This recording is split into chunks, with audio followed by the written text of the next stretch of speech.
ተናስልን ተከበራችሁ የሬዲዮ ቤተሰቦችና አድማጮች የለቱን ዜናዎች እናሰማችኋለን። ዜናውን እናሰማችሁን ሀብታሙ አስፋና ታምሩግላን ባለንበት ሰዓት አቆጣጠር የዛሬ ግንቦት 14 ቀን 2017 ዓ.ም ዜናዎችን ከማሰማታችን በፊት አርዕስተ ዜናውን እናስቀድማለን።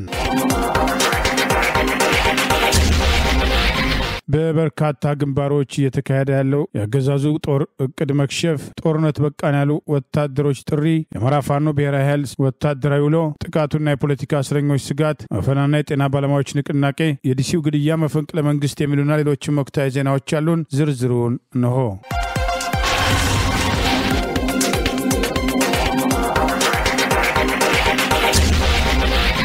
የአማራ ፋኖ ብሔራዊ ኃይል በጎንደር ቀጠና በ5 አቅጣጫዎች የመጣውን ወራሪ ኃይል ቀለበት ውስጥ በማስገባት በተለያዩ አቅጣጫዎች እየወሰደ ባለው ወታደራዊ እርምጃ ከፍተኛ ኪሳራ ማድረሱን አስታወቀ። ውጊያው ተጠናክሮ ቀጥሏል። የአማራ ፋኖ ብሔራዊ ኃይል በጎንደር ቀጠና አገዛዙ መጠነ ሰፊ ጥቃት ለማድረግ ከ5 አቅጣጫዎች ከፍተኛ ኃይል በማሰማራት የአርማጭሆ፣ ጠገዴ፣ ዳባት፣ ወገራ፣ አጅሬ፣ ጃኖራ፣ ጥራና ብስኒትና ዛሪማ አቅጣጫዎች ዝግ የአራት ማዕዘን ስልት በመቀየስ የተንቀሳቀሰ ቢሆንም በአማራ ፋኖ ብሔራዊ ኃይል በጎንደር ቀጠና ባሉ የተለያዩ ክፍለ ጦሮች የተወሰደበትን ያልተጠበቀ ጥቃት ተከትሎ ከፍተኛ ወራሪ ኃይል ሙትና ቁስለኛ ሆኖ የተወሰነው መማረኩን፣ ውጊያው ተጠናክሮ መቀጠሉን በአማራ ፋኖ ብሔራዊ ኃይል በጎንደር ቀጠና የህዝብ ግንኙነት ኃላፊ ፋኖ ዮሐንስ ንጉሱ ሙጬ አስታውቋል። ዛሬ ግንቦት 14 ቀን 2017 ዓ.ም ከምዕራብ ወደ ምስራቅ ከአርማጭሆ ጃኖራ፣ ከሰሜን ምዕራብ ወደ ምስራቅ ከጠገዴ አጅሬ፣ ከምስራቅ ወደ ምዕራብ ከዳባት ከተማ አጅሬ ከተማ አቅጣጫ፣ ከምስራቅ ሰሜን አቅጣጫ ከደባርቅ ዛሪማ፣ ከምስራቅ ምዕራባዊ አቅጣጫ መነሻውን ደባርቅ አድርጎ ጥራይና ብስኒት አቅጣጫ የተንቀሳቀሰው ራሱን መከላከያ ብለው የሚጠራው አብይ አገዛዝ ስልጣን አስጠባቂ ጦር ከበባ በማድረግ ጥቃት ለማድረስ ያደረገው ሙከራ መክሸፉን አስታውቋል። ጠላት ያለ የሌለ ኃይሉን አሰባስቦ የአይደፈሪዎቹን ጎራ ለመርገጥ የተነቃነቀ ሲሆን በአማራ ፋኖ ብሔራዊ ኃይል ራስ አሞራው 3ኛ ኮር ሰሜን አምባራስ ጭና አያሌው ብሩ፣ ሰሜን ብርቅዬ፣ ራስ ደጀን፣ ድብ ጠለም፣ ተከዜ ክፍለ ጦሮች እንዲሁም ከኮር ውጪ ከጎቤ ክፍለ ጦርና ዘራይ ክፍለ ጦሮች የተውጣጣ የፋኖ ሰራዊት ጠላትን በየመጣበት ግንባር ፈትገው እየቆሉት ቆልቶም ካፍር እየቀላቀሉት እጅግ አንጸባራቂ ያውደ ውጊያ ድል በየግንባሩ እየተመዘገበ ይገኛል ሲል በቀጠናው የህዝብ ግንኙነት ኃላፊው ፋኖ ዮሐንስ ባወጣው በዚሁ መረጃ ይፋ አድርጓል። በሌላው የውጊያ አቅጣጫ 2 የወረዳ ከተሞችን የአምባ ጊዮርጊስና የዳባት ከተሞችን በብርሃን ፍጥነት ጠላት ደቁሶ ለመቆጣጠር ወገን ያለው ኃይል የውጊያ ድጋፍ አቅጣጫ ማስፋት የሞከረ ቢሆንም ግዙፉ የጎንደር የበጋሻው ክፍለ ጦር አሃድ አካል ብርጌዶችና ሻለቆች በቀጠናው ወጥመድ ከበባ ስር ያስገቡት የዙፋን ጠባቂ ወንጀለኛ ታጣቂ ሰራዊት እቅዱ ሳይሳካ ፈርጥጦ እንዳይወጣ ከቆላ እስከ ደጋ ያሉ መሬቶች በወገን ተዘግተው ጠላት የቶን እሳት እየለበለበው ይገኛል። ቁጥሩ የበዛ ጠላት ሙት ቁስለኛና ምርኮኛ መሆኑን ውጊያው ተጠናክሮ መቀጠሉን አስታውቋል። የአማራ ፋኖ ብሔራዊ ኃይል ተከዜ ክፍለ ጦር አካል ብርጌድም ጠላትን ሙትና ቁስለኛ በማድረግ የወሰዱትን ጥቃት አስታኮ የገለጸው መረጃ የጎንደር የበጋሻው ክፍለ ጦር ጎንደር ብርጌድ በማክሰኝት አቅራቢያ ድንዝዛ የተሰኘ ልዩ ቦታ ለ3 ሰዓታት ውጊያ በማድረግ ከአገዛዙ ሰራዊት ጋር በተደረገው በዚህ ውጊያ በወራሪው ሰራዊት ላይ ከፍተኛ ሰብአዊና ቁሳዊ ኪሳራ መድረሱን የአማራ ፋኖ ብሔራዊ ኃይል ከጎንደር ቀጠና የህዝብ ግንኙነት ኃላፊው ፋኖ ዮሐንስ ሙጬ ባወጣው በዚሁ መረጃ አስታውቋል። ይህ በእንዲህ እንዳለ በዚያው በጎንደር ቀጠና የአማራ ፋኖ ብሔራዊ ኃይል ሜጀር ጀነራል ባንታባታ 1ኛ ኮር ጉና ክፍለ ጦር የደንሳ ብርጌድ፣ እንዳቤት ብርጌድ እንዲሁም የኮሩ ተወርዋሪ ኃይል መካነ ኢየሱስ ከተማ ዘልቀው በመግባት ከምሽቱ 3 ሰዓት እስከ ሌሊቱ 9 ሰዓት ድረስ በከተማው የመሸገውን ወራሪ የጠላት ኃይል የውባንተ ልጆች በሰዓት ሲገርፉት አድረው የጠላት ኃይል ደምስሰዋል በማለት ዛሬ በወጣው ተጨማሪ መግለጫ አስታውቋል። ጠላት የቻለውን ሁሉ የሞከረ ቢሆንም የማይበገሩት ስቴት ደንሳዎች መስራት ያሻቸውን ሁሉ ለመስራት ግን የበገራቸው አልነበረም። በጠላት በኩል በርከት ያሉ ሙትና ቁስለኛ መሆናቸውን የሌሊቱን ኦፕሬሽን አስታኮ ባወጣው በዚሁ ተጨማሪ መረጃ ጠቅሷል። ይህ በእንዲህ እንዳለ አማራ ፋኖ ብሔራዊ ኃይል በወሎ ቀጠና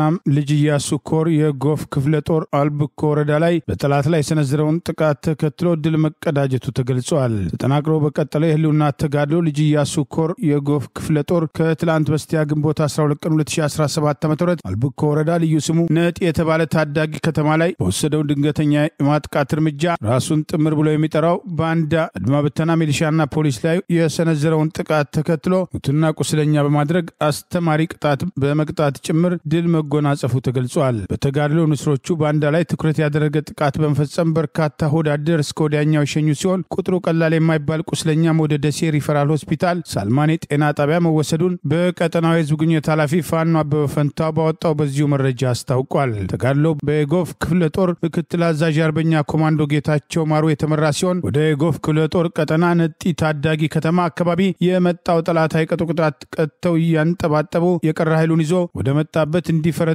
ማድረጋቸውን የጎፍ ክፍለ ጦር ቃል አቀባይ ፋኖ ሱልጣን የሱፍ በበኩሉ አስታውቋል።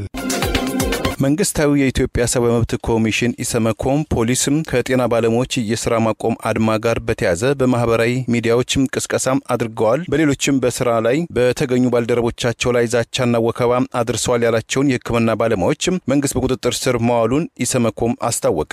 ከደሞዝና ሌሎችም ጥቅም ጥያቄዎች ጋርም በተያያዘ ከ100 በላይ የጤና ባለሙያዎች በቁጥጥር ስር ውለው የተወሰኑት ፍርድ ቤት መቅረባቸውም ተሰምቷል። የሰብአዊ መብት ተሟጋቹ ኢሰመኮ በትላንትናው ዕለት ባወጣው መግለጫ ከመብት ጥያቄው ጋር በተያያዘ በቁጥጥር ስር የዋሉ የሕክምና ባለሙያዎች ሁኔታ እየተከታተለ መሆኑን አስታውቋል። በሀገር አቀፍ ደረጃ የጤና ባለሙያዎች የሥራ ማቆም አድማ ላይ መሆናቸውን ተከትሎ ባለፈው ሰኞ በጸጥታ ኃይሎች ከመኖሪያ ቤታቸው ተወስደው የነበረው አናቶሚክ ፓቶሎጂስት ዶክተር ማህሌት ጎሸን ጨምሮ የ9 ግለሰቦች ላይ ሁከትና ብጥብጥ ማነሳሳትና ከጸረ ሰላም ኃይሎች ጋር በመተባበር የሚል ክስ መመስረቱን የዶክተር ማህሌት ቤተሰቦችም ለመገናኛ ብዙሃን ገልጸዋል። ኢሰመኮ በበኩሉ በሕክምና ተቋማት በመካሄድ ላይ ያሉ የሥራ ማቆም አድማዎችም ለሰብአዊ መብትም ጥሰቶች በር እንዳይከፍቱም ትኩረትም ሊሰጣቸውና ዘላቂ መፍትሄም እንዲያገኙ ሲል አሳስቧል።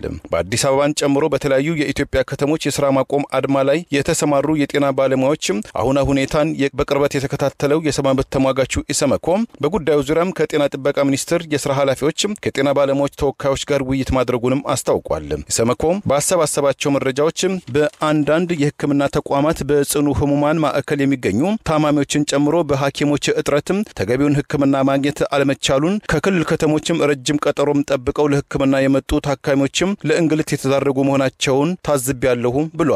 በሕክምና ባለሙያዎችም እጥረትም አንዳንድ የሕክምና ተቋማትም ባለሙያዎችን ለረጅም ፈረቃዎችም እንዲሰሩ ለመመደብ ግድ መሆኑ ታካሚዎችም ሕክምና ለማግኘት ረጅም ሰዓታት ወረፋ እንደሚጠብቁ የታዘበው የሰብአዊ መብት ተሟጋቹ ኢሰመኮ የተቃውሞ አድማ ማህበረሰቡና በአገር ኢኮኖሚ ላይ አሉታዊ ተጽዕኖ ሊያስከትል የሚችል በመሆኑ መንግስት ለሕክምና ባለሙያዎች ጥያቄዎችም አፋጣኝ ግልጽ ሁሉን አሳታፊ መንገድም እንዲያመቻችም የኢሰመኮ ዋና ኮሚሽነሩ ብርሃኑ አዴሎ አሳስበዋል። ለጤና ባለሙያዎች ተደጋጋሚ ጥያቄዎችም ተገቢው ምላሽ መስጠት ያልቻለው የጤና ጥበቃ ሚኒስቴር ወደ ስራ ገበታ ያልተመለሱ የጤና ባለሙያዎችም የሥራ ፈቃዳቸው ሊሰረዝ ይችላል የሚል ማስፈራሪያም በምክትል ሚኒስትሩ ደረጀ ድጎማ በኩል ማስተላለፉም አይዘነጋም። አምነስቲ ኢንተርናሽናል ጨምሮ የተለያዩ የሰብአዊ መብት ተሟጋቾችም የኢትዮጵያ የጤና ባለሙያዎችም ተገቢው ምላሽም እንዲያገኙ የታሰሩ እንዲፈቱ መጠየቃቸውን መዘገባችን ይታወሳል። የአማራ ፋኖ ብሔራዊ ኃይል ካምፕ ቆረቁራለሁ በሚል በከፍተኛ አጀብ የተንቀሳቀሰውን የአብይ አገዛዝ ስልጣን አስጠባቂ ጦር ላይ የወሰደውን እርምጃ ተከትሎ ድል መቀዳጀቱን አስታወቀ። ጠላት እቅዱ ከሽፏል። የአገዛዙ ስልጣን አስጠባቂ ወታደሮችና የፌዴራል ፖሊስ አባላት ጦርነት በቃን የሚል ጥሪ ማቅረብ ጀምረዋል። የአማራ ፋኖ ብሔራዊ ኃይል በጎጃም ቀጠና ተፈራ ዳምጤ ሁለተኛ ክፍለ ጦር ዛሬ ግንቦት 14 ቀን 2017 ዓ.ም በክፍለ ጦሩ ስር የሚገኘው መብረቁ ተፈራ ብርጌድ 5 ሰዓት የፈጀ ውጊያ በማካሄድ በጠላት ላይ ወሰደውን ጥቃት ተከትሎ ድል መቀዳጀቱን አስታውቋል። ራሱን መከላከያ ብሎ የሚጠራው የአብይ አገዛዝ ስልጣን አስጠባቂ ወራሪ ሰራዊት ከሞጣ ከተማ ወጣ ብሎ ሙገር ላይ ካምፕ ለመስራት ቆርቆሮ ጭኖ በከፍተኛ አጀብ የተንቀሳቀሰ ቢሆንም መብረቁ ተፈራ ብርጌድ በወሰደው የተቀናጀና የተናበበ የማጥቃት እርምጃ 5 ሰዓታት በፈጀ ውጊያ 15 የአብይ አገዛዝ ስልጣን አስጠባቂ ወታደሮች ሲደመሰሱ 10 መቁሰላቸውን ጠላት እቅዱ መክሸፉን የአማራ ፋኖ ብሔራዊ ኃይል ከጎጃም ቀጠና ባወጣው መረጃ ይፋ አድርጓል። ይበንዲ እንዳለ ያገዛዙ ስልጣን አስጠባቂ ወታደሮች ለአብይ አህመድ ስልጣን ሲባል ህዝብን አንጨፈጭፍም ህይወታችንን አናጣም በሚል ተቃውሟቸውን በተለያየ መንገድ መግለጽ ጀምረዋል። የፌዴራል ፖሊስ አባላት ጦርነት በቃኝ የሚሉ እጃቸውን ወደ ላይ በማድረግ መሳሪያቸውን በመዘግዘቅ ያገዛዙ ስልጣን አስጠባቂ የመከላከያ ሰራዊት አባላትና የፌዴራል ፖሊስ አባላትን ፎቶግራፍ ጭምር በማስደገፍ በአማራ ፋኖ ብሔራዊ ኃይል በጎጃም ቀጠና የህዝብ ግንኙነት ኃላፊ ሆነው ፋኖ ማርሸት ጻው ይፋ ባደረገው በዚሁ መረጃ ገልጿል። እውነተኛ የህዝብ ልጅ የሆን ሁሉ መጀመሪያ ህዝብ ጨፍጫፊው ሀገር ዘራፊው መሐይሙን አብይ አህመድ ስብስብ በቃ በሉት። ኢትዮጵያ ህዝብ ገዳይ ሳይሆን እውነተኛ ህዝብ አስተዳዳሪ ያስፈልጋታል። ኢትዮጵያን ባርነትና ድህነት ሳይሆን ነጻነት ያስፈልገናል። ሁላችሁም ፊታችሁን በመጨፈን ይህን ትግል ተቀላቀሉ በማለት ፊታቸውን እየሸፈኑ ጦርነት በቃኝ የሚለውን ዘመቻ እንዲቀላቀሉ ጥሪ አቅርበዋል። የአገዛዙ ስልጣን አስጠባቂ ሰራዊት በቃኝ ወገኔን አልጨፈጭፍም ማለት መጀመሩን የጠቀሰው ቃል አቀባዩ መቀየሪያ በሌለው ከላዩ ላይ በተቀደደ ዩኒፎርም ካልሲ በማይገዛ ደሞዝ ህዝብ እየጨፈጨፈ የሚገኘው ወራሪው መከላከያ በመጨረሻ በቃኝ በአማራ ህዝብ ላይ ጥይት አልተኩስም ወገኔንም አልጨፈጭፍም ማለት መጀመሩን አስታውቋል። በፎቶግራፍ አስደግፎ ይፋ ያደረገው ወታደር ወደ ወገኔ አልተኩስም በማለት ይህ ትክክለኛ ወታደራዊ ስነ ስርዓት ነው ሲል እርምጃውን ደግፏል። በነገራችን ላይ በአንድ ሀገር ላይ ሲቪል አመራሩ ብሔራዊ ስህተት ሲሰራ ወታደራዊ ኃይሉ ሀገር ለማረጋጋት ማንኛውንም እርምጃ ይወስዳል። ኢትዮጵያ ግን ጀነራል የሚባል የሌላት ሀገር መሆኗን ልብ ይሏል። በየዘርፉ ያለው ይህንን የዘራፊዎች የመሐይሞችና የጨፍጫፊዎችን ስብስብ መታገሉ ተጠናክሮ ይቀጥላል በማለት ሁሉም ኢትዮጵያዊ በተጠናከረ ክንዱ ትግሉን አጠናክሮ እንዲቀጥል ሲል ጥሪ አቅርበዋል። በሌላ በኩል አገዛዙ በጎጃም ቀጠና በየአካባቢው የደረሰበት ያለውን ወታደራዊ ሽንፈት ተከትሎ ከሚደመሰሰውና ከሚቆስለው በተጨማሪ በርከት ያለ ኃይል እየተማረከ ሲሆን የሰራዊቱ መክዳትና መማረክ መቋቋም ያቃተው ወራሪ ኃይል የራሱን አባላት መሳሪያ ደርድሮ ፎቶግራፍ በማንሳት ማረኩ የሚል ቅጥፈት ዜና እያሰራጨ መሆኑን ቃል አቀባዩ ጨምሮ አስታውቋል። በያውደ ውጊያው ትጥቁንም ስንቁንም ከነተዋጊው የተቀበልነው ነው ያለው ፋኖ ማርሸት ጻው አውደ ውጊያው ተጠናክሮ ቀጥሏል። አዲሱ ትውልድ ጨፍጫፊዎችን፣ አምባገነኖችን፣ ማይቦችና ሀገር ዘራፊዎችን ጠራርጎ ሀገሪቱን ያስተካክላል። በአብዛኛው የሀገሪቱ ክፍል የፋኖ አደረጃጀት ጠንካራ ህዝባዊ መሰረት በመያዝ እያንሰራራ ይገኛል ሲል ጠቅሷል። ኢኮኖሚውን፣ አጀንዳውን፣ ህዝባዊ መሰረቱን፣ የፖለቲካ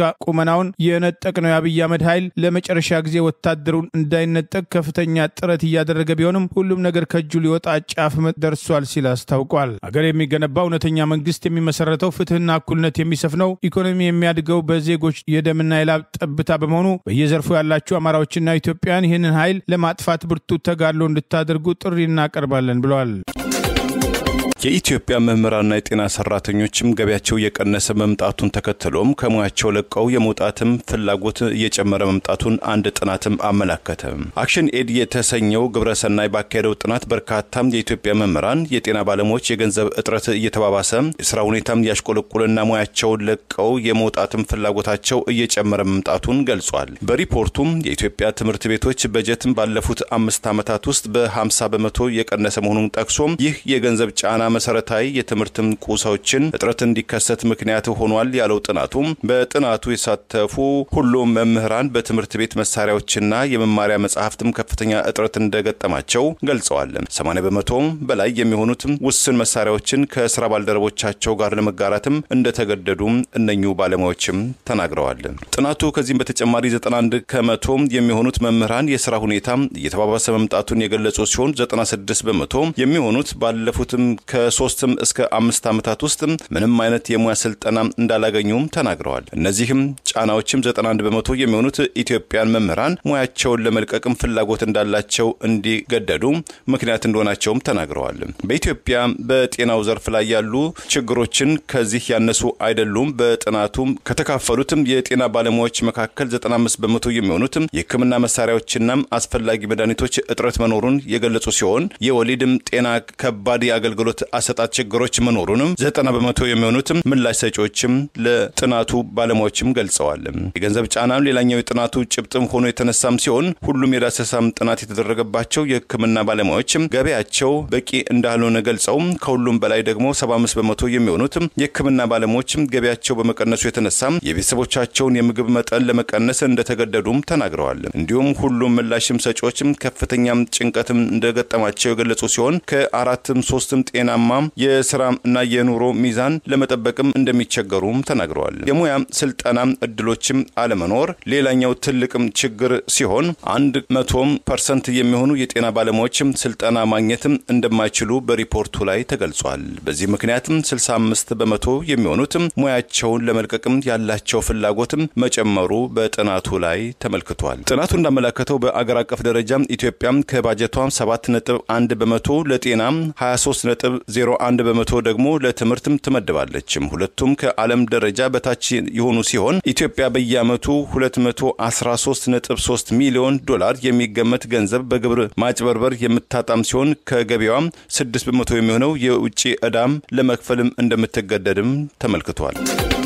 በቅሊንጦ በስር ላይ የሚገኙት አቶ ዮሐንስ ቧያለው በትላንትናው ዕለት በአገዛዙ ኮማንዶዎች ከሌሊቱ 10 ሰዓት ወደ ውጭ እንዲወጡ ተደርጎ ሰብአዊ ጥቃት እንደደረሰባቸው ተገለጸ። በአማራ ማንነታቸው ሳቢያ በስር ላይ ከሚገኙት የህሊናና የፖለቲካ እስረኞች መካከል በቅሊንጦ በስር ላይ የሚገኙት የምክር ቤት አባላቱ አቶ ዮሐንስ ቧያለውና አቶ ክርስቲያን ታደለን ጨምሮ የአገዛዙ መከላከያ ኮማንዶ፣ የፌዴራል ፖሊስ ኮማንዶ፣ የአዲስ አበባ ልዩ ኃይል፣ የፌዴራል ፖሊስ ወንጀል ምርመራ አቃቢ ህግና የማረሚያ ቤቱ ፖሊሶች ጋር ግንባር በመፍጠር ከሌሊቱ 10 ሰዓት ትላንት ግንቦት 13 ቀን 2017 ዓ.ም ለዛሬ ግንቦት 14 ቀን 2017 አጥቢያ ዞን 5 ተብሎ ከሚታወቀው ከታጎሩበት እስር ቤት በማስወጣት ሜዳ ላይ በማድረግ ሰብአዊ ጥቃት እንደፈጸሙባቸው ታውቋል። ትላንት ከሌሊቱ 10 ሰዓት በተፈጸመው በዚሁ ጥቃት የፌዴራልና መከላከያ ኮማንዶ ወታደሮች ከማረሚያ ቤቱ ፖሊሶች ጋር በመቀናጀት ከዞን 5 ያስወጧቸውና አቶ ዮሐንስ ቧያለው፣ አቶ ክርስቲያን ታደለ፣ አብዱራህማን አሊ፣ ዶክተር ሲሳይ አውግቸውና ሌሎችም የአማራ የፖለቲካና የህሊና እስረኞች የሚገኙበትን ዞን በመውረር እስረኞችን በብርድ ከዞን ቅጥር ውጭ በማስወጣት አካላዊ ጥቃት በማድረስና በማንገላታት ከፍተኛ ግፍ መፈጸማቸው ታውቋል። የህሊናና የፖለቲካ እስረኞቹ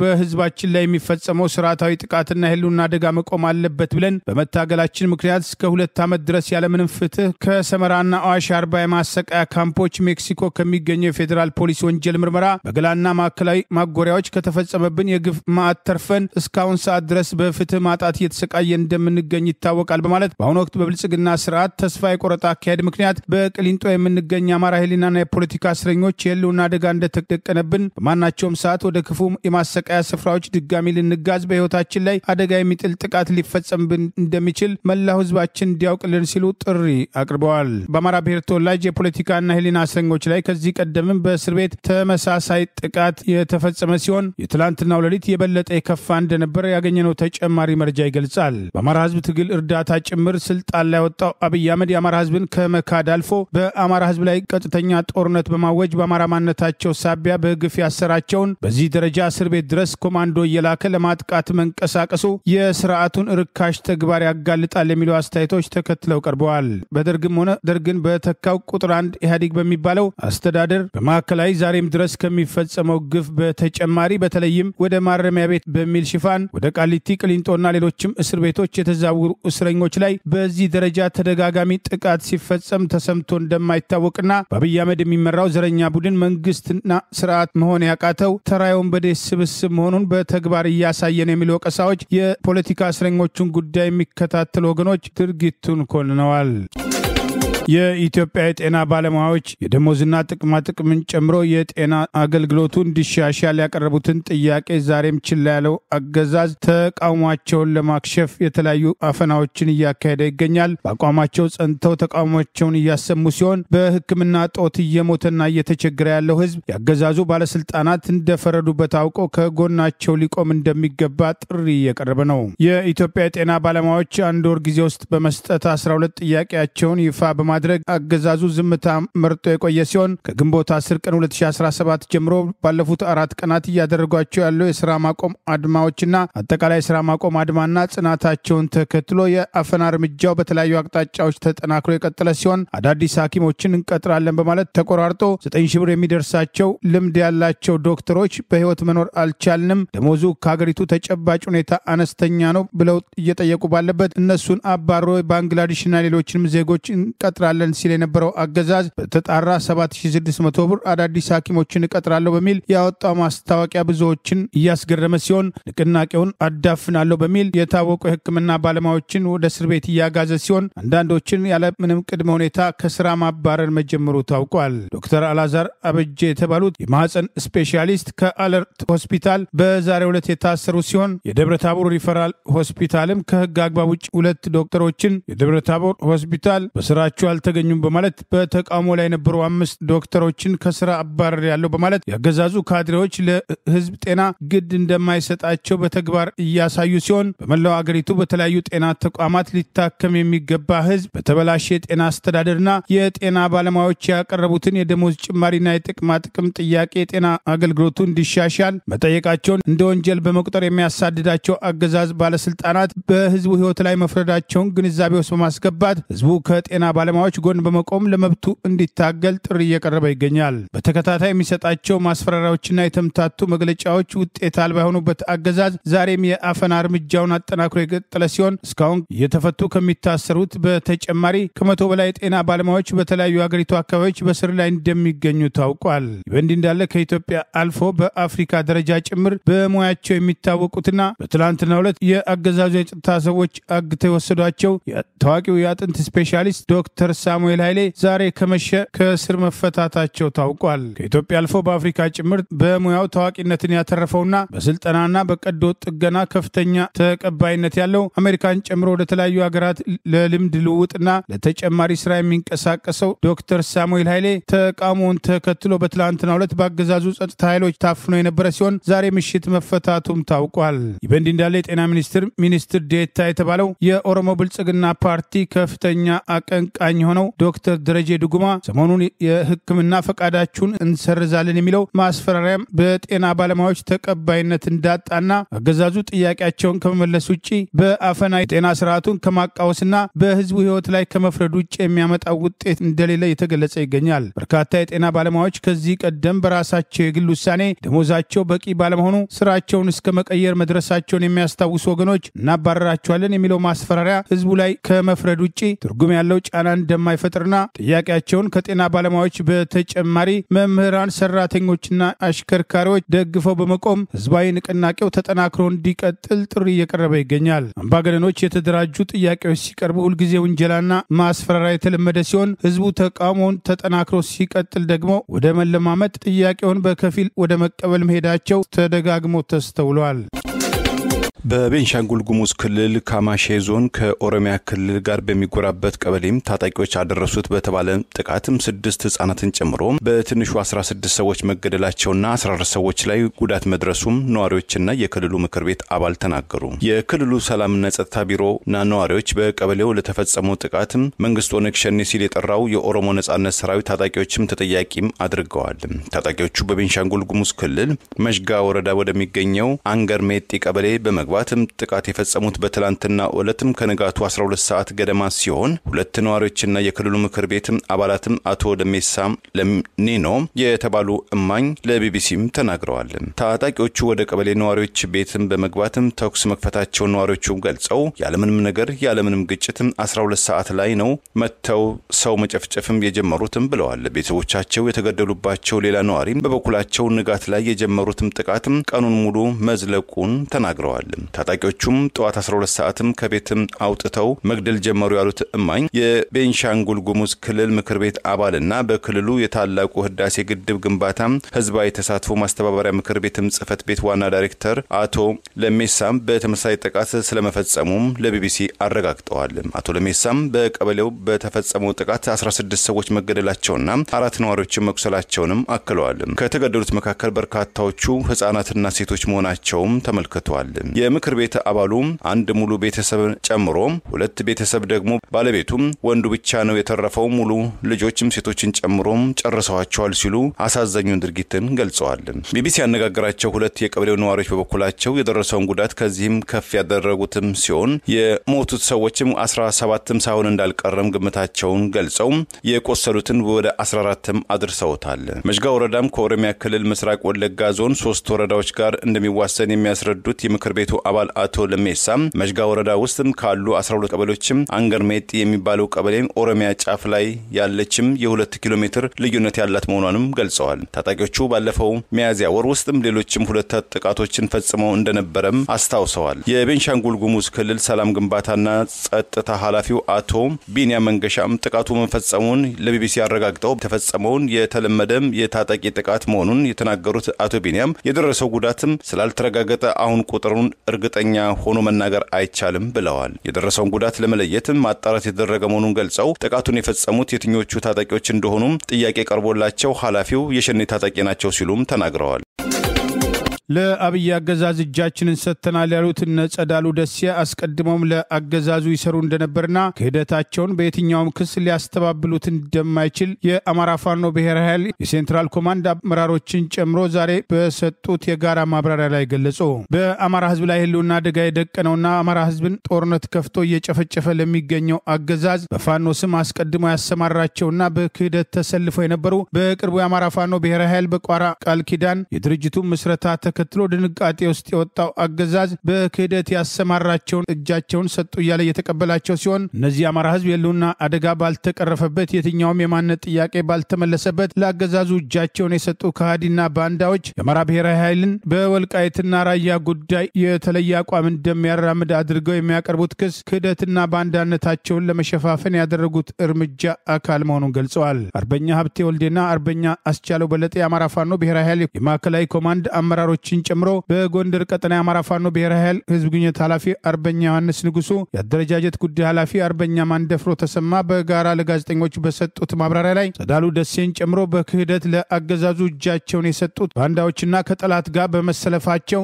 አስቀድሞም የጠላትን ተልዕኮ በፋኖ ስም በመንቀሳቀስ ለመፈጸም መሞከራቸውን የመጨረሻው ተግባራቸው ማጋለጡን አስታውቀዋል። ለእነዚህ ግለሰቦች እጅ መስጠት ገፊ ምክንያት ያሉት አገዛዙ በአማራ ብሔራዊ ኃይል መመስረት የደረሰበት የሞራል ኪሳራ መሰረት አድርጎ በውስጥ አስርጎ ያስገባቸውን ስቦ ማስወጣት መጀመሩን የጠላትን ተልዕኮ ይዘው ሲንቀሳቀሱ የነበሩ እነዚህ ግለሰቦች ፋኖን የሚወክሉ አለመሆናቸውን ድርጊታቸው በራሱ የባንዳነትና የክህደት ተግባር በመሆኑ ወልቃይትና ራያን በተመለከተ የጠራ አቋም ያለው የአማራ ፋኖ ብሔራዊ ኃይል ምስረታውን አስታኮ ባወጣው መግለጫ ላይ ጭምር በይፋ መግለጹን በማስታወስ ለክህደታቸውና ለባንዳነታቸው መሸፈኛ የወልቃይትና የራያ ጉዳይን አጀንዳ ሊያደርጉት እንደማይችሉ ገልጸዋል። አርበኛ ሻለቃ ሀብቴ የካዲዎቹን ድርጊት በመኮንን አላማቸው ቅጥረኝነት እንደነበር ጭምር አስታውቋል። እንግዲህ ምናልባት ይሄ እጅ መስጠት የሚባለው በተለይ ደግሞ ስለመናገር ታይቶ የማይታወቅ በአማራ ታሪክም እንዲሁም በጎንደርም ታይቶ የማይታወቅ የአፄ ቴዎድሮስ ልጅ ሆኖ የገብርዬ ልጅ ሆኖ እጅ የሚሰጥ በፋኖ ደረጃ እውነት ለመናገር ብዙ ወንድሞቻችን መትረፍ የሚችሉ ወንድሞቻችን እንኳን እግራቸው ሲቆስል እጃቸው ሲቆስል ውጊያ በከበደ ሰዓት እንኳን ራሳቸውን ጠጥተው ሲሞቱ ነው ራሳቸውን ሲያጠፉ ነው ምናይ ለጠላት እጅ ላለመስጠት ምክንያቱም ታሪካቸው የሚያሳይ ያን ስለሆነ እንጂ ፋኖ ሆኖ ዲሽቃ ሞርተር ይዞ ስናይፐር ይዞ እጅ የሚሰጥ ፋኖ እውነት ለመናገር የለም ብለን ነው። ነገር ግን እነዚህ አካላቶች ከመጀመሪያውም የፋኖን ማሊያ በፋኖ ማሊያ ሲጫወቱ ወይም ደግሞ ፋኖ መስለው ገቡ እንጂ ፋኖ ነበሩ ለማለት ይከብዳል። ሌላ የማዕከላዊ ኮማንድ ፖስቱ አመራር አባል አርበኛ አስቻለው በለጠ በፋኖ ሰርገው የገቡት ባንዳዎች የወልቃይትና ራያ ጉዳይ ተቆርቋሪ ሊሆኑ እንደማይችሉ ክደታቸው በምንም መንገድ እንደማይሸፈንና የእነሱን ክደት ለማስተባበል የሚሞክሩም ተመሳሳይ ተግባር እየፈጸሙ መሆኑን ጠቅሶ ጥሪ አቅርበዋል። እንግዲህ እነዚህ አካሎች ፋኖ ሳይሆኑ ፋኖ ነን ብለው የፋኖን ልብስ ለመልበስ ሲዳዱ የነበሩ ነገር ግን ከግል ፍላጎታቸውና ጥቅማቸው አንፃር ሲሰሩት ከነበረው በተጨማሪ እኔ የመንግስትንም ተልዕኮ ይዘው ወጥተው ጊዜ ሲጠባበቁ የነበሩ ነገር ግን አሁን ይሄ መንግስት ነው ባዩ ይሄ ፋሽስታዊ ስርዓቱ የአማራ ፋኖ ብሔራዊ ኃይል ከመደራጀቱ ወይም ደግሞ ድርጅቱ ይፋ ከመሆኑ አንፃር የፈጠረበትን ከፍተኛ ወታደራዊ ሚሆን ፖለቲካዊ ጫና ለመቀልበስ ታስቦ ከዚህ በፊት ተዘጋጅተው ትግል ለመጥለፍ ሲዳዱ የነበሩ ነገር ግን ያልተሳካላቸው ያን ሳይችሉ ሲቀሩ የግል ፍላጎታቸውን ሲያካሂዱ የቆዩ ነገር ግን ታይሚንግ ጠብቀው ይህን ድርጅት መስረታ ሲያዩ ከፍተኛ የሆነ በሰራዊታችንም ሆነ በህዝባችን መነቃቃት ሲፈጠር መንግስት ሳያስበው ይሄን ነው ጊዜ ነው። አርበኛ ዮሐንስ ንጉሱ እነዚህ ካዲዎች ፋኖ ሊባሉ እንደማይገባና አገዛዙ አስቀድሞም በፋኖ ስም አስርጎ እንዳስገባቸው አስታውቋል። አንድም አይነት ምላሽ ባልተገኘበት ሁኔታ የወሰንና የማንነት ጉዳይ ባልተመለሰበት ሁኔታ አጠቃላይ ጥያቄዎቹ ባልተመለሱበት ሁኔታ የህዝባችን ጭፍጨፋ በቀጠለበት ሁኔታ ትግላችን ከውጭ ነው ሲያደናግሩ ቆይተዋል። ፋኖ መስለው ሲያደናግሩ ቆይተዋል። ፋኖ መስለው ባንክ ሲዘርፉ ነበር። ፋኖ መስለው ተሽከርካሪ ሲዘርፉ ነበር። በወደ ሰፊነት ያደረጃጀት ልዩነት መስሎ እንዳይታይና ወደ ግጭት እንዳይገባ በትዕግስት ቆይተናል። በመጨረሻም በነበሩባቸው ቀጠናዎች ሁከትና ብጥብጥ እንዲከሰት አድርገው ደግሞ ጀግኖች አርበኞችን እንዲመቱ አስደርገዋል። በመጨረሻም እንግዲህ በተለይ የአማራ ፋኖ ብሔራዊ ኃይል መመስረቱን ከሰሙበት ቀን ዕለት ጀምሮ የወጡበት አፋሽ ተልዕኮ ከጠላት የተሰጣቸው ተልዕኮ አለመሳካቱን በመገምገም ከጠላት ጫማ ስር ሄደው ወድቀዋል። አርበኛ ማንደፍሮ ተሰማ የወልቃይት ጉዳይ ለነዚህ ከሃዲዎች መከራከሪያ ሊሆን እንደማይችልና የሚያቀርቡት የፈጠራ ክስ ተቀባይነት እንደሌለው የአማራ ፋኖ ብሔራዊ ኃይል መስረታን አስታኮ አስቀድሞ አቋማቸውን ይፋ አድርገው እንደነበረ አስታውሷል። ይፋ ያደረግነው የአማራ ፋኖ ብሔራዊ ኃይል በመግለጫው ጭምር በግልጽ እንዳስቀመጠው የወሰንና የማንነት ጉዳይ አንዱ መታገያ ጉዳያችን ነው። አንዱ መታገያ ጉዳይ ይሄንን በተመለከተ ነገር ከነገ በስቲያ የማይቀየር የፋኖ የመታገያ ጉዳይ እንደሆነ ሚዲያዎች በደንብ አጽንኦት ሰጣችሁ በድፍረት እንድትናገሩት እንፈልጋለን። ዛሬ እንደግመዋል። በየትኛውም ቀጠና የሚገኝ አራት ቀጠና ላይ ያለ የፋኖ አደረጃጀት በጋራ ወደ አንድ የድርጅት ማዕቀፍ የአማራ ፋኖ ብሔራዊ ኃይል ድርጅታዊ ማዕቀፍ በተሰበሰበበት የአቋም መግለጫው የድርጅታዊ መግለጫው ላይ በይፋ ያስቀመጠው ጉዳይ። ስለዚህ እነዚህ ሰዎች ለምንድን ነው ታዲያ ይሄን ክስ እየከሰሱ የሚለው መሰረታዊ ጥያቄ በደንብ መነሳታል። ሰዎቹ አርበኛ ዘመነ ካሴ እኔ የአማራ ንጉስ ነኝ አላልኩም፣ ነገር ግን አማራ አንጋሽ ነኝ በማለት የአማራ ህዝብን የስልጣን ባለቤት ለማድረግና የትግሉ ድል ባለቤት እንዲሆን እስከ ህይወቱ ፍጻሜ ድረስ እንደሚታገል አስታወቀ። የአማራ ፋኖ ብሔራዊ ኃይል ማዕከላዊ ኮማንድ ፖስት አመራርና ቀደም ሲል የአማራ ፋኖ በጎጃም ዋና መሪ አርበኛ ዘመነ ካሴ ከንግስና ጋር በማያያዝ ስሙን ለሚያጠፉ ዛሬ በጽሁፍ ምላሽ ሰጥቷል። እኔ የአማራ ንጉስ ነኝ አላልኩም፣ አማራን ግን አንጋሽ ነኝ። እኔ የትውልዱ ንጉስ ነኝ ብያላውቅም የትግሉና የድሉ ባለቤት የሆነው ትውልድ እንዲነግስ የስልጣን ባለቤት እንዲሆን ግን ደም እስክተፋ ህይወቴ እስኪጠፋ እሰራለሁ እና አቅሞቼ ተቺዎቼ ሆይ እናንተ አላችሁ እንጂ እኔ አልወጣኝም በማለት ክሱን ከመጽሐፍ ቅዱስ ታሪክ ጋር በማነጻጸር አስተያየቱን አስፍሯል። በማቴዎስ ወንጌል ምዕራፍ 27 ቁጥር 11 ላይ ኢየሱስም በገዢው ፊት ቆመ። ገዢውም የአይሁድ ንጉስ አንተ ነህ ብሎ ጠየቀው። ኢየሱስም አንተ አልሃለው። ምንም እንኳን በፍጹም ለንጽጽር ባይቀርብም አሁንም የአብርሃም አምላክ ይቅር በለኝ የኔን ስም ከንግስና ጋር አያይዘው ንጉሱ እያሉ ሲለብጡ ንጉስ ነኝ አለ እያሉ ሲቀጥፉ ሁልጊዜ ከላይ የማቴዎስ ወንጌል የተጻፈው ቅዱስ ቃል ወደ አእምሮዬ ሮጦ ይመጣል። ተቺዎቹ እናንተ አላችሁ እንጂ እኔ አልወጣኝም አይወጣኝምም። አማራ ግን የደረሰበትን ሆሎኮስት የዘር ፍጅት መክቶና አሸንፎ ይነግሳል። ከዚህ በኋላ ትውልዱ ዳግም አያሌው ሞኙ ሰው አማኙ እያለ አይዘፍንም ሲል አቋሙን አስታውቋል። የአማራ ፋኖ ብሔራዊ ኃይል ምስረታን ተከትሎ የተለያዩ አሉባልታዎች ሲነዙ የቆዩ ሲሆን በዚህም የፋኖ መሪዎችን በማሸማቀቅና በዘመቻ ከእምነታቸው ወደ ኋላ እንዲያፈገፍጉ ለማድረግ ትብብርና አንድነት እንዳይፈጠር የተለያዩ ሳንካዎችና ጫናዎች ሲደረጉ እንደነበር የአማራ ፋኖ ብሔራዊ ኃይል ማዕከላዊ ኮማንድን ይፋ ለማድረግ በቋራ ቃል ኪዳን ድርጅቱን ለመመስረት በርካታ ውጣ ውረዶችን መሪዎቹ አልፈው ግንቦት 1 ቀን 2017 ዓ.ም የአማራ ፋኖ ብሔራዊ ኃይል አፋብሃ መመስረቱን ይፋ ማድረጋቸውን ተከትሎ አልተስማሙም ሊበተኑ ነው የሚል ዘመቻ የከፈተው ያገዛዙ የማህበራዊ ሚዲያ አፈቀላጤዎችን ጨምሮ በፋኖ ደጋፊ ማሊያነት የሚንቀሳቀሱ ጭምር የፋኖ መሪዎችን በተናጠል ስም በማጥፋት ተከታታይ ዘመቻ በተለይም ከዘመቻ አንድነት በፊት ሲያደርጉ የነበረ ሲሆን ዘመቻ አንድነትን ተከትሎ አራቱ የፋኖ አደረጃጀቶች የጋራ ድርጅት የሆነውን የአማራ ፋኖ ብሔራዊ ኃይል እስኪያዋልዱ ድረስ በቀጠለው ዘመቻ ትችቶችና ክሶችን ሲያቀርቡ የነበሩ ወገኖች የሚያሳፍር የፋኖ አንድነትና የትግል ጥንካሬ መታየቱ አይዘነጋም። ኤርትራም ከኢትዮጵያ ከተገነጠለች እንደ ፈረንጆቹ አቆጣጠር ከ1993 በኋላም ከመጀመሪያው የህግ ትምህርት ቤት ተመራቂዎች መካከል አንዱ መሆናቸውን የሚናገሩት የህግ ባለሙያ በሙያዬ ልሰራ ባለመቻሌም ስደትም መርጫለሁ አሉ። ስዊዝ ኢንፎም እንደዘገበው የያኔው ወጣቱ ኤርትራዊው ሀብተ አብ የማነ በአስመራ ዩኒቨርሲቲ የህግ ትምህርት በመከታተል በመመረቅ የከፍተኛ ፍርድ ቤትም ዳኛ በተለይ የህገ መንግስታዊ ዳኛ ሆነው ቢመደቡም በኤርትራ ውስጥ ህገ መንግስት ለመኖሩም እርሳቸውም ሆኑ ሌሎችም ምሩቃን በተጠባባቂ ዳኝነት ለ16 ዓመታት በተስፋ ቢጠባበቁም አገር ለቀው ለመሰደድ መገደዳቸውን ገልጸዋል። በስዊዘርላንድ በርን ከተማ ነዋሪ የሆኑትም የቀድሞ የህግ ምሩቁ ሀብተ አብ ከአሜሪካ የመጡ የህግ ምህራኖችም ሳይቀሩ በወንጀል ህግ በህገ መንግስታዊ በሰብአዊ መብት ህግ ዙሪያ ቢያስተምሯቸውም እርሳቸውና የተወሰኑ ጓደኞቻቸው ህዝባቸውን እናንቃ በማለትም ወደ ሚዲያው ዓለም በመግባት በሳምንት 40,000 ኮፒ ተደራሽነት ያለው ጋዜጣ ለማቋቋም ቢችሉም ጓደኞቻቸው ለእስራት መዳረጋቸውን አውስተዋል። በወቅቱ ከህንድ ትምህርት መልስ ወደ አስመራ የተመለሱት ሀብታብ ለምን ተመለስክም የሚሉ የጭንቀትም ድምጾችም እንደገጠሟቸው ገልጸው ጓደኞቻቸውን ለመጠየቅ ምግብና መጻሕፍትም ይዘው ወደ እስር ቤት ቢጓዙም ከጠባቂዎቻቸው በኩል ከምግብ በቀር መጽሐፍ ማስገባት በጭራሽ አይሞከርም የሚል ምላሽ እንደተሰጣቸው ያወሳሉ። ህግ የተማሩትም በተግባር ላይ ባልሰሩበትም ዳኝነት ላይ ለ16 ዓመታት የቆዩትም ሀብታብ ጓደኞቼ ለምን ታሰሩ በማለትም ከፖሊስ ሹሙ ዘንድም ጥያቄ ቢያቀርቡም የሰጣቸው ምላሽም እነዚህ ታሳሪዎችም የኔ እስረኞችም ሳይሆኑ የፕሬዝዳንቱ ማለትም የፕሬዝዳንት ኢሳያስ አፈወርቂ እስረኞች በመሆናቸው አንተም በእጄ ላይ እንዳትወድቅ በማለትም ወደ ቤቴም አሰናበተኝ በማለትም ገጠመኛቸውን ለስዊዝ ኢንፎም አጋርተዋል።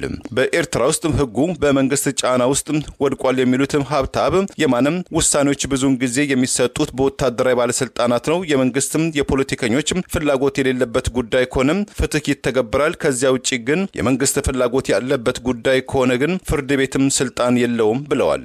እንደ ፈረንጆቹ አቆጣጠር በ2017 ወደ ስዊዘርላንድ የተሰደዱት አቶ ሀብታብ የማነም በስዊዘርላንድ ያዩትን ህዝባዊ ምርጫ ስልጣን በህዝብ እጅ የመውደቅ መብት ህዝብ የማወቅ መብቱ የራሳቸው ከንቲባ የራሳቸው አስተዳደር ወይም ገቨርነንስ በኤርትራ እንዲተገበር ህልም እንዳላቸው ምኞታቸውን አጋርተዋል። አቶ ሀብታብ በአገራቸው ኤርትራም ገጥሞኛል ላሉት መገፋት የኤርትራ መንግስትም ሆነ አግባብነት ያላቸው ባለስልጣናት ለጊዜው የሰጡት ምላሽ የለም።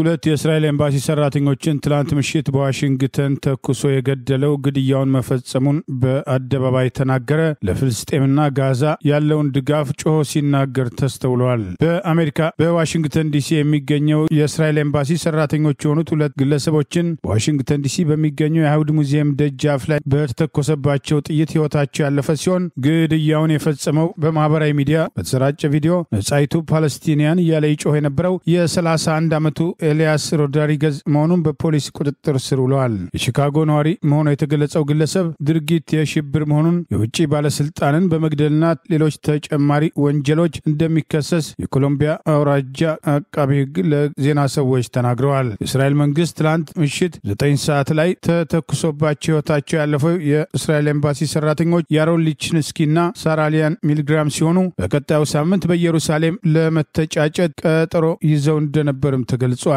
ያሮን ሊችንስኪ እስራኤላዊ ሲሆን ሳራ ሊን አሜሪካዊት መሆኗን የጠቀሰ መረጃ የእስራኤሉ ጠቅላይ ሚኒስትር ቤንጃሚን ኔታንያሁ ጽህፈት ቤት ጸረ ሰማያዊ ባለው አሰቃቂ ግድያ መቆጣቱን ገልጿል። በጸረ ሰማያዊነት ጥላቻ የተፈጸመውን ግድያ በተመለከተ ኤፍቢአይ ተጨማሪ ምርመራ እያደረገ መሆኑንም የወጡ የዜና ዘገባዎች ገልጸዋል። ግድያው በተፈጸመበት ሰዓት በርካታ የእስራኤል ኤምባሲ ሰራተኞች ሙዚየም ውስጥ የነበሩ ሲሆን ሟቾቹ ከካፒታል ጄዊሽ ሙዚየም በወጡበት ሰዓት በአካባቢው በርካታ ቱሪስቶች እንደነበሩ ከዚህ በተጨማሪ የኤፍቢአይ ዋሽንግተን ቢሮን ጨምሮ የተለያዩ የመንግስት መስሪያ ቤቶች በአካባቢው እንደሚገኙም ተገልጸዋል። በተባበሩት መንግስታት ድርጅት የእስራኤል አምባሳደር በበኩላቸው ክስተቱን ነውረኛ ጸረ ሴማዊ ድርጊት ያሉት ሲሆን አምባሳደር ዳኒ ኤክስ ወይም ትዊተር ገጻቸው ላይ ባሰፈሩት አስተያየት ዲፕሎማቶችና የአይሁድ ማህበረሰብን መጉዳት ቀይ መስመር ማለፍ ነው ሲሉ ጽፈዋል። ተጠርጣሪው ግድያውን ሲፈጽም በሰርቪላንስ ካሜራ መታየቱን የጠቀሱ ዘገባዎች አስቀድመው ወጥተው የነበረ ሲሆን ተከታታይ ጥይቶችን በመተኮስ የኤምባሲው ሰራተኞች ተከታትለው ሲወድቁ በቪዲዮ ይታይ እንደነበር ታውቋል። ከጂዊሽ ሙዚየም ከነበረ ዝግጅት ላይ ሲወጡ የተገደሉት ሁለቱ የእስራኤል ኤምባሲ ሰራተኞች በቀጣዩ ሳምንት በኢየሩሳሌም ለመተጫጨት መዘጋጀታቸውን ዋሽንግተን የእስራኤል ኤምባሲ አምባሳደር የገለጹ ሲሆን ያሮን ሊችንስኪ እጮኛውን ታገብኛለሽ ለማለት ቀለበት ገዝቶ ተዘጋጅቶ እንደነበርም ጠቅሰዋል።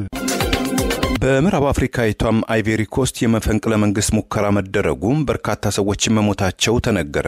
የአገሪቱ ፕሬዝዳንት የት እንዳሉም አለመታወቁ ተሰማ። የሰማይ መብት ጥሰትም ድህነትም ተንሰራፍቶባታል፣ ለአሜሪካ ማሸርገድም ከፈረንሳይ ጋር መወዳጀትም አብዝተዋል የሚል ወቀሳም የቀረበባቸው ፕሬዝዳንት ኤሊሴንጎ ኦቴራ አስተዳደርን የተቃወሙ ተቃዋሚዎችም ያስነሱትም ሮሮም ተዳምሮም ጸረ ፕሬዝዳንት ኤሊሴኖ ዘመቻም መካሄዱን ከመዲናይቱ አቢጃን የወጡ መረጃዎችም ገልጸዋል።